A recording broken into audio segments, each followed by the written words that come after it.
जय श्री कृष्णा सर। आप सभी का मेरे चैनल पर स्वागत है और आप सभी को हरतालिका तीज की हार्दिक शुभकामनाएं। आइए सुनते हैं हरतालिका तीज की व्रत कथा।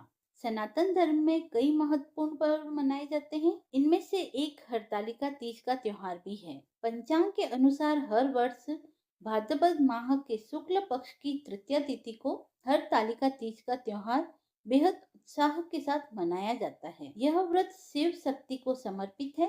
इस दिन विवाहित महिलाएं पति की लंबी आयु और अखंड सौभाग्य के लिए व्रत रखती है।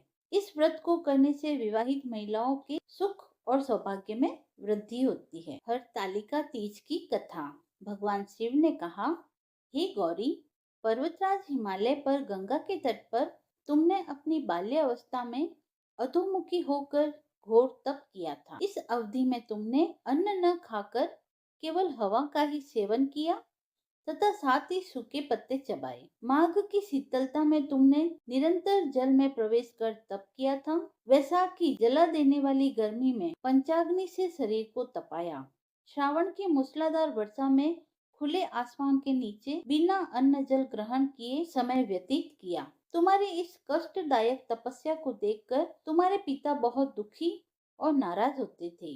तब एक दिन तुम्हारी तपस्या और पिता की नाराजगी को देखकर नारद जी तुम्हारे घर पधारे। तुम्हारे पिता द्वारा आने का कारण पूछने पर नारद जी बोले, हे गिरिराज, मैं भगवान विष्णु के भेजने पर यहाँ आया हूँ। आपकी कन्या की घोर तपस्या से प्रसन्न होकर वह उनसे विवाह करना चाहते हैं। इस बारे में मैं आपकी राय जानने आया हूँ। नारद जी की बात सुनकर पर्वतराज अति प्रसन्न हुए और बोले, श्रीमन, यदि स्वयं विष्णु जी मेरी कन्या का वरण करना चाहते हैं तो मुझे क्या आपत्ति हो सकती है। वे तो साक्षात ब्रह्म हैं। यह तो हर पिता की इच्छा होती है कि उसकी पुत्री सुख संपदा से युक्त पति के घर की लक्ष्मी बने। नारद जी तुम्हारे पिता की स्वीकृति पाकर विष्णु जी के पास गए और उन्हें विवाह तय होने का समाचार सुनाया। परंतु जब तुम्हें इस विवाह के बारे में पता चला तो तुम्हारे दुख का ठिकाना न रहा। तुम्हें इस प्रकार से दुखी देखकर तुम्हारी एक सहेली ने तुम्हारे दुख का कारण पूछा। तब तुमने बताया कि मैंने सच्चे मन से भगवान शिव का वरण किया है, किंतु मेरे पिता ने मेरा विवाह विष्णु जी के साथ तय कर दिया है। मैं विचित्र धर्म संकट में हूँ। अब मेरे पास प्राण त्याग देने के अलावा और कोई उपाय नहीं बचा। तुम्हारी सखी बहुत समझदार थी। उसने कहा, प्राण छोड़ने का यहाँ कारण ही क्या है। संकट के समय धैर्य से काम लेना चाहिए। नारी के जीवन की सार्थकता इसी में है कि जिसे मन से पति रूप में एक बार वरण कर लिया, जीवन पर्यंत उसी से निर्वाह करे।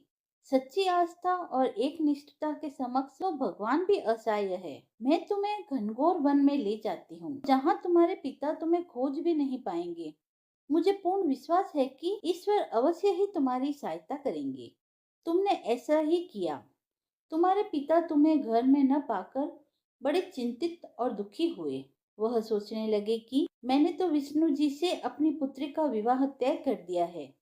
यदि भगवान बारात लेकर आ गए तो कन्या घर पर नहीं मिली तो बहुत अपमान हो जाएगा। ऐसा सोचकर पर्वतराज ने चारों ओर तुम्हारी खोज शुरू करवा दी। इधर तुम्हारी खोज होती रही, उधर तुम अपनी सहेली के साथ नदी के तट पर एक गुफा में मेरी आराधना में लीन रही।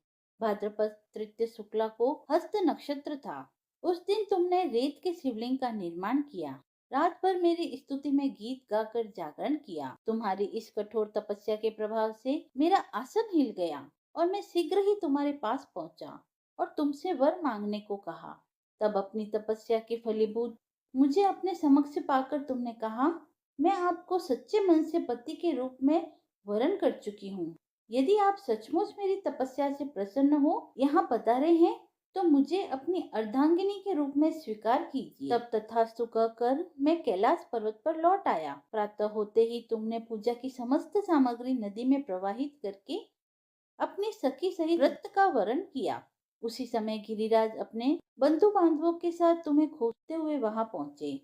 तुम्हारी दशा देखकर वह अत्यंत दुखी हुए और तुम्हारी इस कठोर तपस्या का कारण पूछा। तब तुमने कहा, पिताजी, मैंने अपने जीवन का अधिकांश वक्त कठोर तपस्या में बिताया है। मेरी इस तपस्या की केवल उद्देश्य महादेव जी को पति के रूप में वरण करना है। आज मैं अपनी तपस्या की कसौटी पर खरी उतर चुकी हूँ, क्योंकि आप मेरा विवाह विष्णु जी से करने का निश्चय कर चुके थे।